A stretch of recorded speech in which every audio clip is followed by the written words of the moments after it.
morning.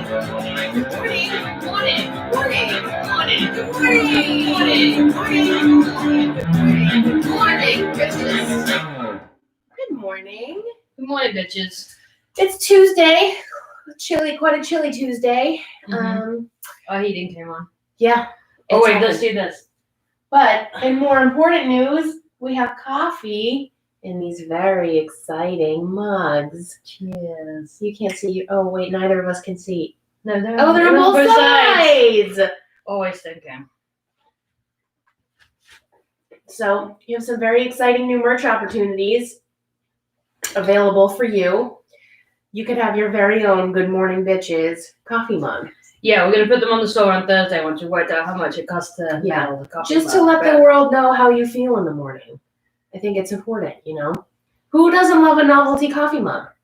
Honestly. It's not even a novelty. It's just a solidly good coffee. It's just a solid mug. This pillow is ours, though. Yeah. That's not for sale.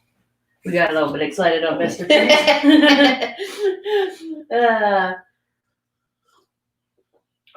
So now we're officially a morning show. We have mugs. We have mugs. Episode 53 or something. Yeah. So if anybody tuned in last week, you'll know that our new format is that we're watching the movies from Entertainment Weekly's Top 10 Cult Movies. Talking about them a little bit on Tuesdays, and on Thursdays, performing a new song. It is Blade Runner today. So, Crystal had never seen Blade Runner Never seen it before, and as noted, I should preface this. We watched the 2007 final cut. Yeah, because apparently there's a lot of different versions, and we did some reading up on the history of the different takes and releases and remakes, which honestly was pretty boring.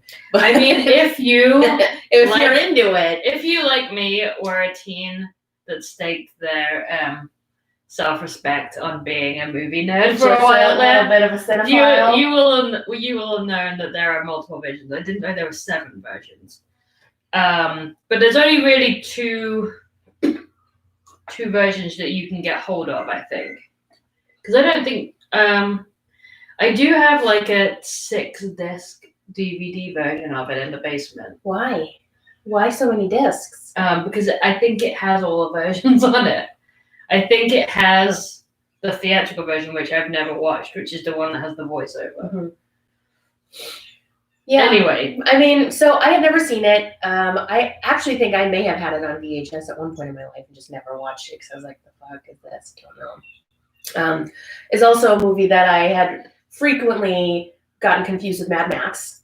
I won't anymore now. No, nothing like Mad Max. But I mean, it just seemed like it was of a similar era, of similar themes, is weirdly dystopian, etc., etc. But yeah, having never seen it, I was really excited to just go into this movie like totally cold with very little background whatsoever on what it was about. And I really, really liked it. I found myself at the end of the movie, and because I purposefully didn't do any research or read any reviews of it at the end of the movie, I was like, I am finding the replicants to be weirdly sympathetic characters. Is that right?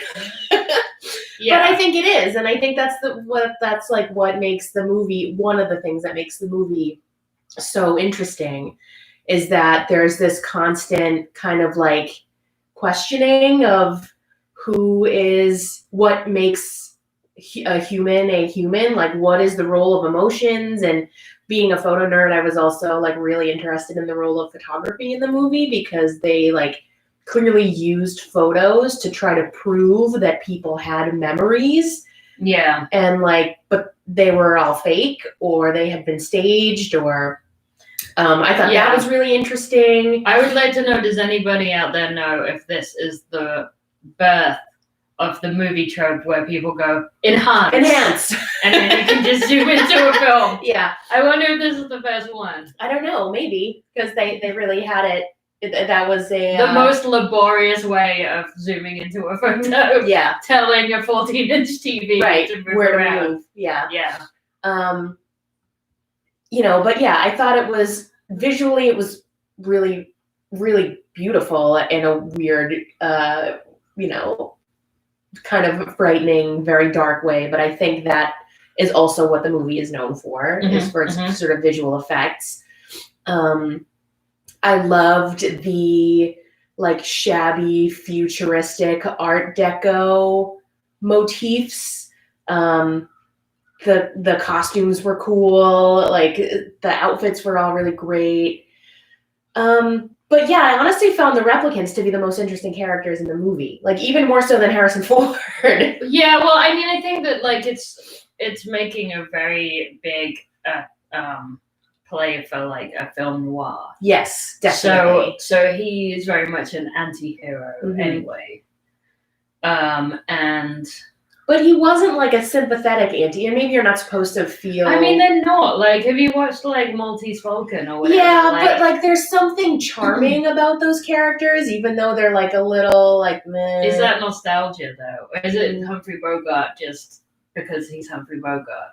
I don't know. I mean, I think there is a part of it that is a part of it, yes, but you didn't find him charming in the slightest. Not really. I just kind of thought he was like just drunk and got beat up all the time. He gets beat up so much in this movie. Shit beat out of him all the time. Yeah. So I didn't find him to be all that interesting, and I guess as we were going through the movie and talking about like the ambiguous ending of whether or not he might be a replicant, that made it make a little more sense. Like his performance made a little more sense than if he was supposed to be kind of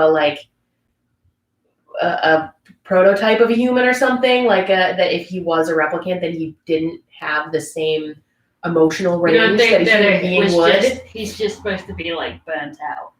Or like, is he just right? Because he supposedly had quit. Yes. Like they had to bring him back in. And he's clearly an alcoholic. Yes, clearly. But isn't that what they at the beginning, there was that like long text part at the beginning, and they said when the replicants are executed, they call it retired. Yes. But at the beginning of the movie, Harrison Ford had said that he was retired. Yes, but he clearly wasn't killed. So. No, I know, but like, I'm just wondering if there are like, those are hints that we should have been picking up on. Maybe. I mean, there's a lot of people out there that have a lot of theories. There are theories, and I think it's a movie, a good movie is one that lends itself to decades worth of theories. Yeah. About what is happening.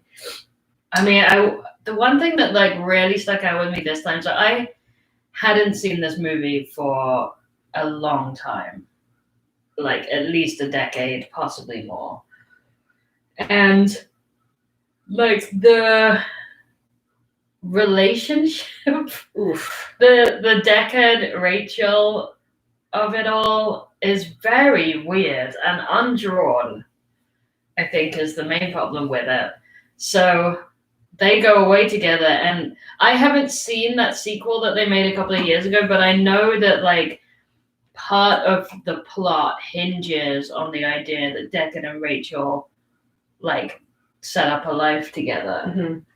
But like there's very little like seeming attraction between them. Yeah. And then there's that weird like rapey bit where he makes her kiss him. Yeah. But like makes her say that she wants him to kiss her. And it doesn't read like it's a game. No. It reads like it's very threatening. Just, yeah. That was not a consensual situation at all. But then she's like, anyway. Yeah. Let's get out of here. Yeah. Yeah, that was all very strange. I didn't recall that from when I'd seen it before. Which was such a weird like turn of character, I thought, because at the beginning, like her first appearance, she was such a fucking stone cold badass. Mm-hmm. And then for her to she just like withered into this. Like, well, because she found out that she wasn't real. Yeah, well, I know that, but also it seemed like in the presence of a male figure, like the Harrison Ford figure, she just kind of suddenly became this thing that needed to be saved. When she had a lot of agency. Well, I wonder if like it could have been written it could have been written more compellingly to Yes. be like somebody who is that like uptight, Right. realizing that they only had a definitively small amount of time to live, Yes. and just like going for it. But that's not what happened. No, it's not. It's not at all. And like, I mean, I thought that was she was a much more compelling character. I mean, Daryl Hannah, absolutely insane. Yes. Um, To my mind, Daryl Hannah's greatest movie role. but like, what I loved about Closely followed by Splash. what I loved about her performance, particularly, was like her facial expressions were so good, but the way she played it as like being this human-esque character that suddenly had just been like loaded with a lifetime's worth of emotions, but not knowing what to do with them. Like there was this constant look of like frantic confusion on her face. And then it was like when she figured out what she needed to do, she did it. Like she was just like very dead set on doing that. Like she had a plan, she was gonna get it done. But when any sense of like conflicted emotion came up, it was this like just this incredible like play of what do I do with all of this? I really, that was another one of the things that made me feel like those characters are much more sympathetic because of her, the way she played that role and kind of was able to express that sense of condensed, manufactured emotion and confusion. Some of it was also like an act. Yes. Like right. She was a sex robot. Yes. Yes. So she was like, there's a lot of instances where she was just like playing into men's desires. Knowingly, and that's what I mean. Yeah. Like when she knew how to use some of them. Right. Like she knew how to manipulate other people's emotions, but it was like she didn't know what to do with her own. Mm-hmm. And that was great. I thought that was great. Mm-hmm. So overall, enjoyable movie experience. I have forgotten like how long and at times horrifying the Rutger Hauer chasing him through the old apartment building. That was like the last third of the movie. Right. I obviously remembered like the bit where on the roof where he delivers that speech and then just expires. But like when he's just like hunting him through that building and like Harrison Ford, he breaks Harrison Ford's fingers and then he's having to climb up all these things with like broken fingers. And when his head comes through the bathroom wall. Nightmares. Yeah. What did you think of Rutger Hauer? Well, we should save that till the next episode because time's getting on. Yes. Okay, so we'll be back on Thursday. Yes. For talk about Rutger Hauer. Yeah, and maybe we'll talk a little bit more about like the pacing and some of the things we picked up on for the song we're working on. Yeah, so we're working on a song about Blade Runner right now, and you will be able to hear it on Thursday. Mm-hmm. We will have finished it by Thursday. Yeah, we will. And that's it. That's all. Maybe by Thursday you could purchase your own Good Morning Bitches mug. And you can have coffee with us every morning. Well, 2 mornings a week. So we're just gonna close out today with one of our songs. So you want to do Preacher of the Night? Yeah, I thought that might be an appropriate song choice. Sure. Let's see if I remember how to play it.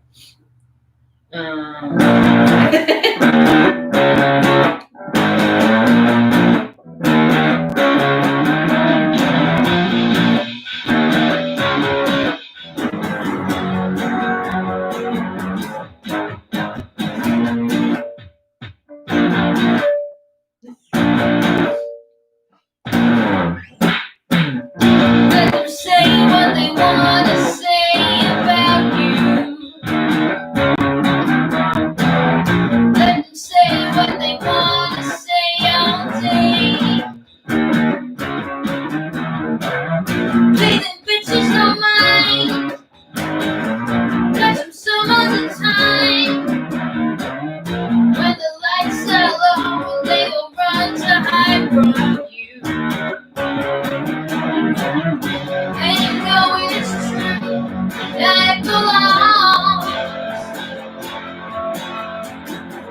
to the ones they when the morning comes, and that's you, and that's you.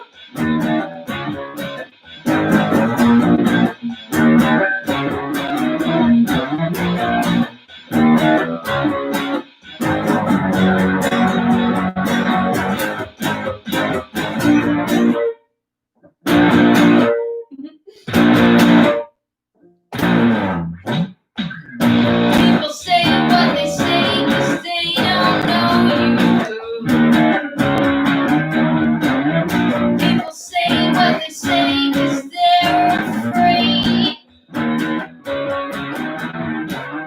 Pleasing bitches don't mind. Catch me some other time. When the lights are low and they go round to hide from you.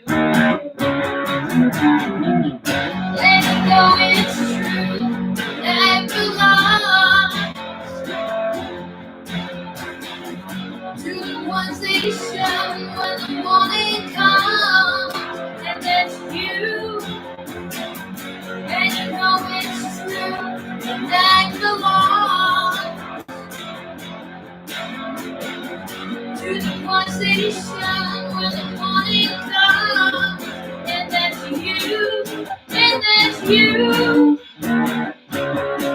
and that's you, and that's you.